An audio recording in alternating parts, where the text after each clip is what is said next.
it would be useful to join the roll tubes to a card base, and a basic strong piece of card would be ideal, because we could make the base from a raft of paper tubes as we've shown before, but that's very expensive in terms of time taken and the number of tubes that you need in order to do it. So we could build up from that raft.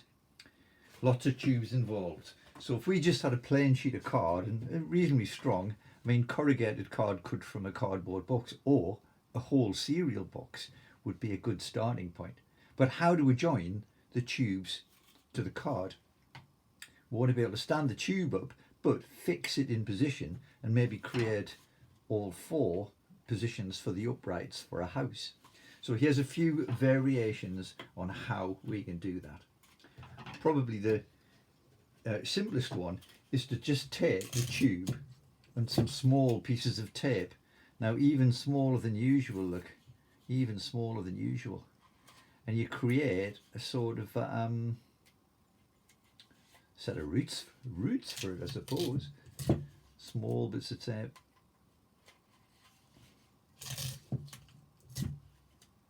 Maybe put that one on last.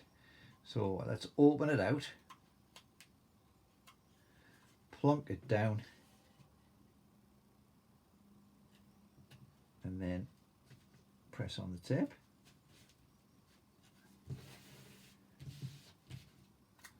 Last one.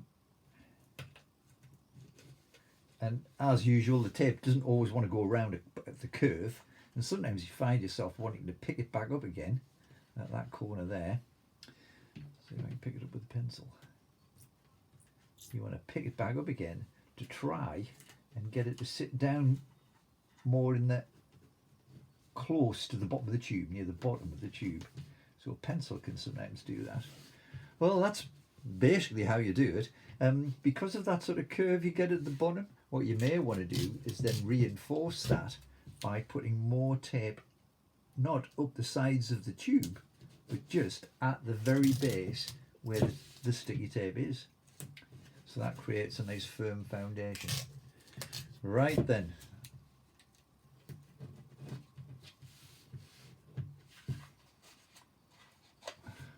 So that's one way to do it. Another way to do it, so let's take the tube, but this time, this is sort of a fun way for sort of arts and crafts generally to make all sorts of other things in addition to structures, of course. Then you do a whole series of these little scissor cuts.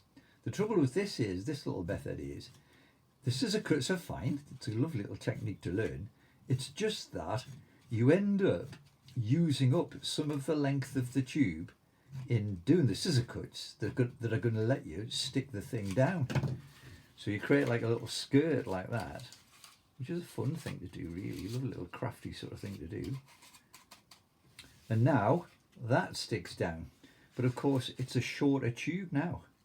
So if you're not careful about that, you end up with all sorts of different lengths of tube. Well, actually it's a fun thing to make a little forest, isn't it? A card forest. And it would be lovely if all the tubes were different sizes. You can create the sort of branches of the trees. So then we stick it down as before, try and make an effort to have the tape round the base and press on it while you do the tape, so that, press on the top of the tube, so you try and keep it upright. Otherwise the tube ends up sort of sloped off to one side.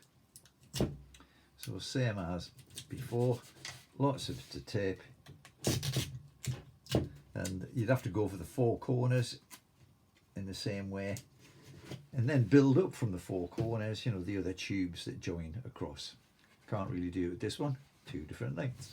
So let's look at another alternative. So this is rather a fun one, and it involves using another material. Well, I know it's just card, but it's stronger than paper, and it has some, you know, an alternative sort of range of uses. So what if we were to do this? How's that card going to help us join that down securely? Well, it opens up all sorts of possibilities. This, if we curl the card round into a roll,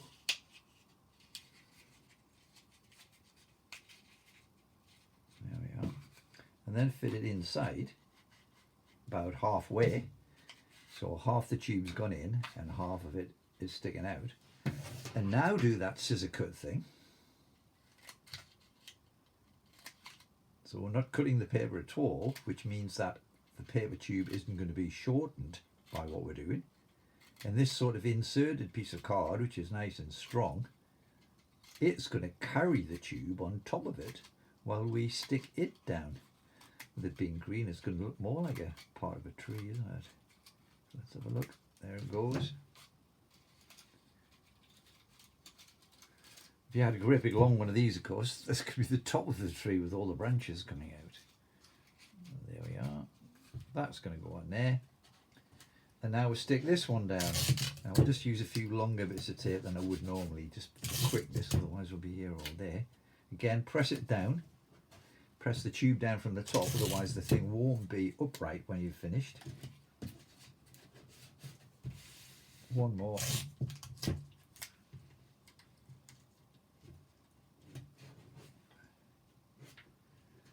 And the beauty of this one is, oh, I've changed my mind about that tube. I want to use a longer tube. So all you can do now, all you need to do now is take that one off. And then we'll put a different one back on top instead. There it goes. So you can replace the tubes, and it's just a more versatile sort of technique for being able to do it. And all it is little rectangles of card, as simple as that. What next? Right. So with those techniques that we've just been through, it's now possible to be able to create on a card base. This is the simplest version I've got here. Sticky tape tubes as verticals.